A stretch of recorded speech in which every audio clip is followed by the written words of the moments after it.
प्रिय भक्तों, आज की वीडियो में हम जानेंगे आंवला नवमी कब है, आंवला नवमी में दीपदान कैसे करें, पूजा विधि क्या है और आंवले का दीपदान कैसे किया जाता है, कहां कहां आंवले का दीपदान करना होता है और वाला दीपदान करने से घर में मां लक्ष्मी की कृपा प्राप्त होती है। तो जरूर से आज का वीडियो देखिए। सब कुछ आज के वीडियो में जानने के लिए पूरा अंत तक वीडियो जरूर देखिए और चैनल पर नए हैं तो चैनल दे दें जोकी को सब्सक्राइब करके वीडियो को लाइक और शेयर जरूर करें। और हां, हाथ जोड़कर निवेदन है कि आज का वीडियो बहुत ही महत्वपूर्ण है क्योंकि कार्तिक मास में आंवला नवमी और वाला दीपदान का इतना महत्व होता है कि आपके जीवन की कई सारी परेशानियां इस दीपदान से दूर होती हैं, यहां तक कि माता लक्ष्मी का आशीर्वाद आपको प्राप्त होता है। हाथ जोड़कर निवेदन है कि 5 मिनट का अपना कीमती समय आज के वीडियो को जरूर से दीजिए और हां, इस वीडियो को अन्य लोगों के साथ साझा करें ताकि उनको भी इस दीपदान का महत्व और इस दीपदान का पुण्य फल प्राप्त हो। कार्तिक मास का प्रत्येक दिन बहुत महत्वपूर्ण होता है। एक एक तिथि बहुत महत्वपूर्ण मानी गई है और ऐसी ही एक तिथि होती है कार्तिक मास के शुक्ल पक्ष की नवमी तिथि भगवान विष्णु की पूजा के लिए। नवमी तिथि अक्षय नवमी की तिथि बहुत महत्वपूर्ण मानी गई है। इस दिन को आंवला नवमी भी कहते हैं, अक्षय नवमी भी कहते हैं और इस दिन आंवले की पूजा की जाती है। इस दिन महिलाएं आंवले के पेड़ के नीचे बैठकर संतान प्राप्ति, स्वास्थ्य, घर में सुख और शांति, आर्थिक समृद्धि और बच्चों की सुरक्षा के लिए प्रार्थना करती हैं। आंवले को आदि वृक्ष कहा गया है। ऐसा कहा जाता है कि ब्रह्मा जी ने सबसे पहले आंवले को ही उत्पन्न किया था और आंवले के वृक्ष में भगवान विष्णु का निवास माना जाता है। भगवान विष्णु का प्रत्यक्ष स्वरूप माना जाता है। आंवले का वृक्ष तो कार्तिक मास के शुक्ल पक्ष की नवमी तिथि को आंवले की पूजा अत्यंत आवश्यक, अत्यंत श्रेष्ठ और अक्षय फल देने वाला बताया गया है।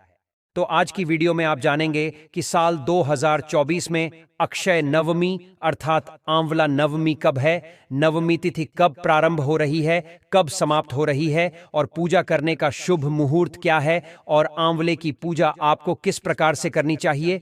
आंवला नवमी के दिन हमें क्या करना चाहिए, क्या नहीं करना चाहिए, संपूर्ण जानकारी आपको आज की वीडियो में शेयर करने वाला हूं, तो बहुत महत्वपूर्ण है। आज की वीडियो पूरा जरूर देख लीजिए और अच्छी लगे वीडियो तो लाइक भी जरूर कीजिए। तो सबसे पहले जानते हैं कि अक्षय नवमी का महत्व क्या है। जैसा कि नाम से ही पता चलता है, अक्षय अर्थात इस दिन जो हम कार्य करते हैं, चाहे दान करें, चाहे भक्ति करें, चाहे पूजा करें, कोई भी पाठ करें, स्तोत्र पाठ करें, कोई भी शुभ कर्म करें, तो उसका फल हमें जन्म जन्मांतर तक प्राप्त होता है।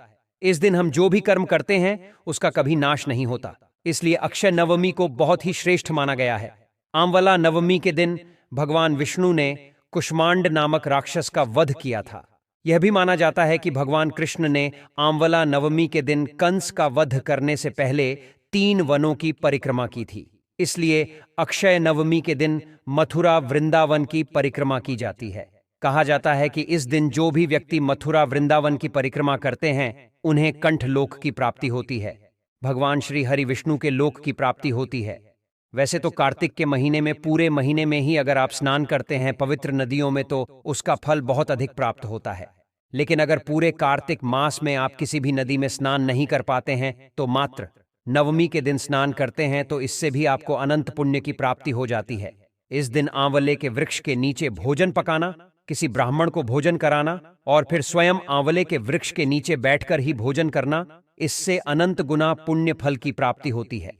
ऐसी पौराणिक मान्यता है कि इससे आपको उत्तम स्वास्थ्य की प्राप्ति होती है और सकारात्मक ऊर्जा की प्राप्ति होती है।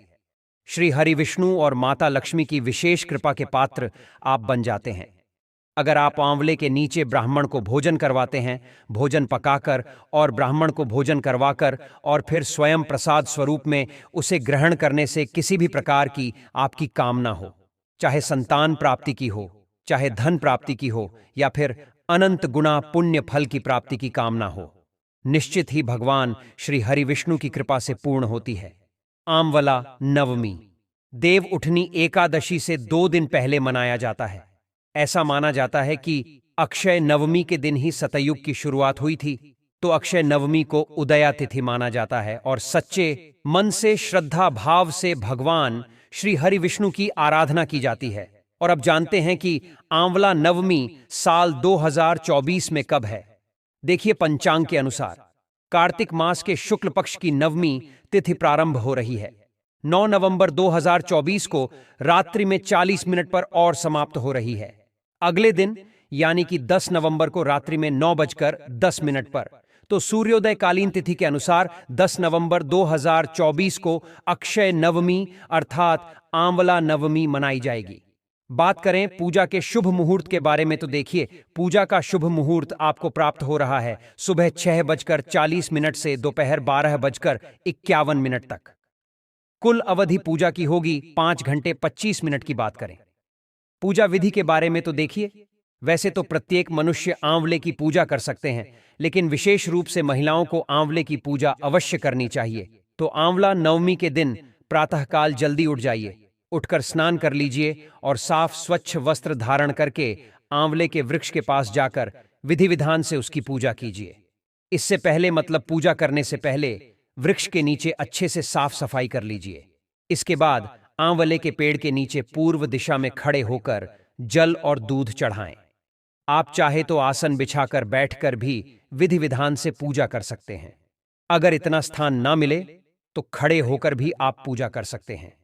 धूप दीप अर्पित करके विधि विधान से पूजा कर सकते हैं। पूजा पूर्ण करने के बाद आंवले के वृक्ष की आरती कर लीजिए। कम से कम 4 बार किसी भी वृक्ष की आरती करनी चाहिए, इससे ज्यादा। फिर आपकी अपनी इच्छा, अपनी श्रद्धा, फिर कपूर से या फिर शुद्ध घी के दीपक से आरती कीजिए। आंवले के वृक्ष की ओर अपने परिवार की सुख समृद्धि के लिए कामना कीजिए, प्रार्थना कीजिए। भगवान श्री हरि विष्णु और माता लक्ष्मी की आराधना करते हुए आप चाहे तो श्री सूक्त का पाठ वहां पर कर सकते हैं या फिर विष्णु सहस्त्र नाम का पाठ भी कर सकते हैं।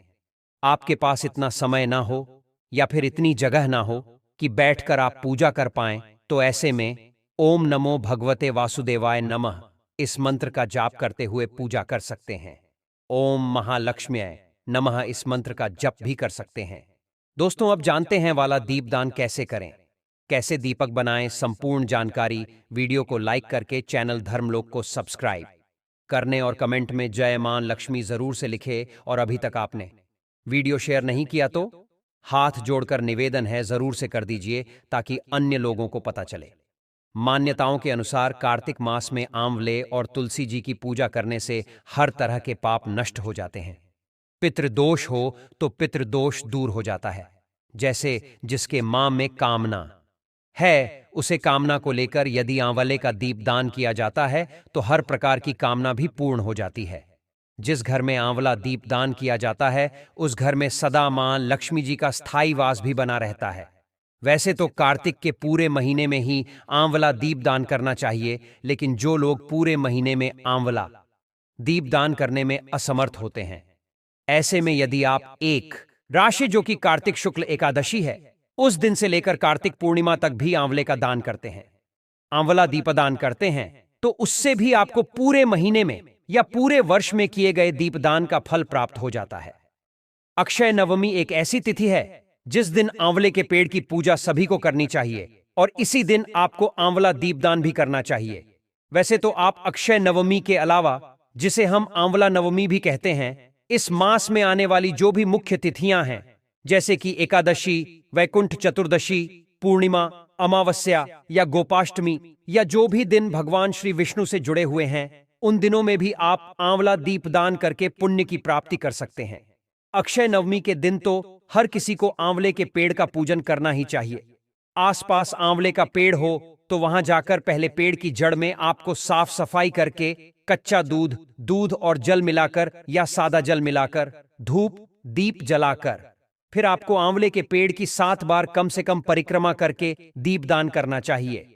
हमारे घर में जिस तरह से अक्षय तृतीया का महत्व है, जिस तरह से अक्षय तृतीया के दिन किए गए दान का या दीपदान का अक्षय गुना पुण्य प्राप्त होता है, ठीक वैसे ही अक्षय नवमी के दिन किया गया दीपदान भी जन्म जन्मांतर तक पुण्य प्रदान करता है। आज के दिन आप सुबह स्नानादि से निवृत्त होकर आंवले के पेड़ की पूजा करें। आप आंवले के पेड़ की परिक्रमा करें। यदि आंवले का पेड़ आसपास ना हो और आपके पास आंवले हो तो आप भगवान विष्णु को आंवले समर्पित करके आंवले का भी पूजन कर सकते हैं। और इस दिन आंवले का सेवन किसी न किसी रूप में जरूर करना चाहिए, चाहे आप जूस के रूप में या ऐसे ही फल खाकर मुरब्बे के रूप में, चटनी के रूप में कैसे भी कर सकते हैं। और इस दिन आप अपनी सामर्थ्य के अनुसार कुछ आंवलों का दान भी जरूर करें, चाहे मंदिर में या किसी जरूरतमंद व्यक्ति को आप आंवलों का दान कर सकते हैं। आज के इस वीडियो में आप जानेंगे कि आंवले का दीपदान कैसे किया जाता है। जैसे कि आपको नाम से ही पता चल रहा है, इस विधि में आपको क्या करना है, आपको साफ आंवले लेने हैं। आंवले 5 या 7 की संख्या में आप ले सकते हैं। इससे ज्यादा जितनी आपकी श्रद्धा हो उतने आंवले आप ले सकते हैं। आंवले का दीपदान या तो आप सुबह ब्रह्म मुहूर्त में करें या फिर शाम को गोधूली बेला के समय, जिस समय सूर्य अस्त हो रहे होते हैं और रात होने वाली होती है, तो आप उस समय दीपदान करें, जिसके लिए आप साफ आंवले लेकर उन्हें पहले अच्छे से धो लें, साफ कपड़े से पोंछ लें। फिर मंदिर में या आसपास जहां भी आप पूजा करने वाले हैं, आंवले के पेड़ के नीचे वहां पर ले जाकर इन आंवलों का आपको पहले पूजन करना होता है। सभी आंवलों पर आप रोली चंदन लगाएं, अक्षत अर्पित करें। फिर आप आंवले का जो ऊपरी हिस्सा होता है उसे आप थोड़ा सा चाकू से कट कर लीजिए। चाकू से आप थोड़ा सा गड्ढा बना लीजिए ताकि उसमें एक छोटी गोल बाटी आसानी से समा जाए। और जो बाटी है वह घी की हो तो ज्यादा अच्छा है। घी की ना हो तो आप तिल के तेल का प्रयोग भी कर सकते हैं। आंवले छोटे और गोल होते हैं।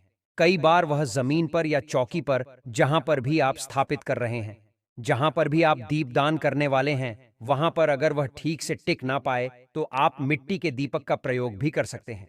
आंवले रखने के लिए जिस जगह से आंवला टहनी से जुड़ा होता है, उस जगह ऊपरी हिस्सा थोड़ा सा कट करके गड्ढा बनाकर घी में या तेल में डुबोकर उसमें बाती रखें और फिर सभी आंवलों को आसन दें। अक्षत का या पुष्प का आसन दें और फिर इस प्रकार से उन्हें प्रज्वलित कर दें जैसे कि आप नॉर्मल दिया जलाते हैं। सभी बातें को जलाने के बाद आप हाथ जोड़कर सबसे पहले गणपति भगवान का, फिर श्री विष्णु भगवान का और महालक्ष्मी जी का ध्यान करें। अगर आप आंवले का दीपदान अपने घर में ही कर रहे हैं, आपके घर में ही आंवले का पौधा है, तो बहुत अच्छी बात है। एक आंवला आप जलाकर दीपदान करके अपने मंदिर में रखें और आप बाकी आंवले जो आंवले का पौधा है वहां पर रखें। इसके अलावा जो भी आपके घर में पवित्र पौधे हैं, जैसे तुलसी जी हो या आपके आसपास शमी का पौधा हो या आसपास कोई वट वृक्ष हो, पीपल का वृक्ष हो, वहां पर जाकर भी आप आंवले के पेड़ के अलावा दीपदान कर सकते हैं। एक दीपक आप अपने पितरों के नाम से आज के दिन जरूर जलाएं ताकि पितरों का भी उद्धार हो सके। जब पितर कष्ट में होते हैं या अपने कर्मों के कारण नरक में होते हैं, तो ऐसे में यदि पूर्वज या परिवारजन उनका अंतिम संस्कार विधिवत ना करें या अमावस तिथि को या हर बार श्राद्ध पक्ष में उनका विधिवत श्राद्ध ना करें या फिर उन्हें तिलांजलि ना दें या उनके नाम की पूजा ना करवाएं, उनके नाम का भोग ना निकाले, तो ऐसे में घर में भारी कलह क्लेश होता है और पितृदोष लग जाता है। इसी पितृदोष से बचने के लिए आपको आंवला नवमी के दिन अपने पितरों के नाम से एक आंवले का दीपदान कम से कम जरूर करना चाहिए। बाद में यह जो आंवले हैं जो आपने बाटी बनाकर लगाए हुए हैं, उन आंवला को आपको पानी में विसर्जन कर देना चाहिए। आप थोड़े से आंवले मंदिर में भी जरूर चढ़ाएं, जिन्हें आप प्रसाद रूप में परिवारजनों में बांटकर खुद भी ग्रहण करें। वैसे तो बहुत से लोग आंवला नवमी के दिन उपवास भी रखते हैं। दिन भर उपवास रखने के बाद शाम को इन्हीं आंवलों को प्रसाद रूप में ग्रहण करके अपना उपवास खोलते हैं। अगर आप भी उपवास रखना चाहते हो तो आप भी इसी विधि से उपवास खोल सकते हैं। आंवले का दान आप जरूर करें। शाम की पूजा में जितने आंवलों का आप दान करना चाहते हो उतने ही आंवले चौकी पर रखें, उनका पूजन करें और उसके बाद माथे पर लगाकर हाथ जोड़कर प्रणाम करें और प्रार्थना करें कि आपके द्वारा किए गए आंवलों का अपार पुण्य आप और आपके परिवारजनों सहित आपके पितरों को सदा मिलता रहे। फिर किसी योग्य व्यक्ति को इन आंवलों का दान कर देना चाहिए। आज के दिन आप अपने घर में आंवले का पौधा लगा सकते हैं। अपने घर के अलावा सार्वजनिक जगह पर, किसी मंदिर में, पार्क आदि में भी आंवले का पौधा लगाना बहुत ही शुभ फलदायी होता है। आंवले के वृक्ष की पूजा करने से देवी देवताओं का आशीर्वाद प्राप्त होता है। इस दिन व्रत रखने से संतान की प्राप्ति भी होती है। ऐसी मान्यता है कि आंवला पेड़ की पूजा कर 108 बार परिक्रमा करने से मनोकामनाएं पूरी होती हैं।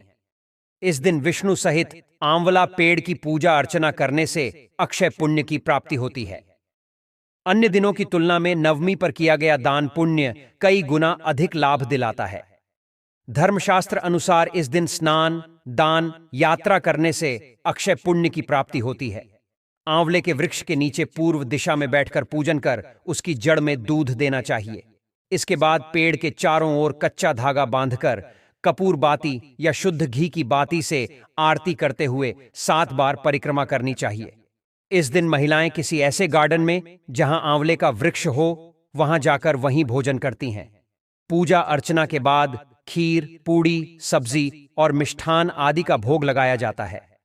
नवमी के दिन महिलाएं भी अक्षत, पुष्प, चंदन आदि से पूजा अर्चना कर पीला धागा लपेटकर वृक्ष की परिक्रमा करती है। आमवला नवमी के दिन परिवार के बड़े बुजुर्ग सदस्य विधि विधान से आमवला वृक्ष का पूजा अर्चना करके भक्ति भाव से पर्व को मनाकर आमवला पूजन के बाद पेड़ की छांव पर ब्राह्मण भोज भी कराते हैं। आमवले के वृक्ष के नीचे ब्राह्मणों को भोजन कराएं तथा खुद भी उसी वृक्ष के निकट बैठकर भोजन करें। उम्मीद है आज की यह जानकारी आपको अच्छे से समझ आई होगी और वीडियो अगर आपको कोई भी जानकारी सही से समझ ना आए तो दोबारा से देखें और आपका कोई प्रश्न है तो कमेंट के जरिए मुझे जरूर लिखिए, मैं आपको उसका उत्तर अवश्य दूंगा।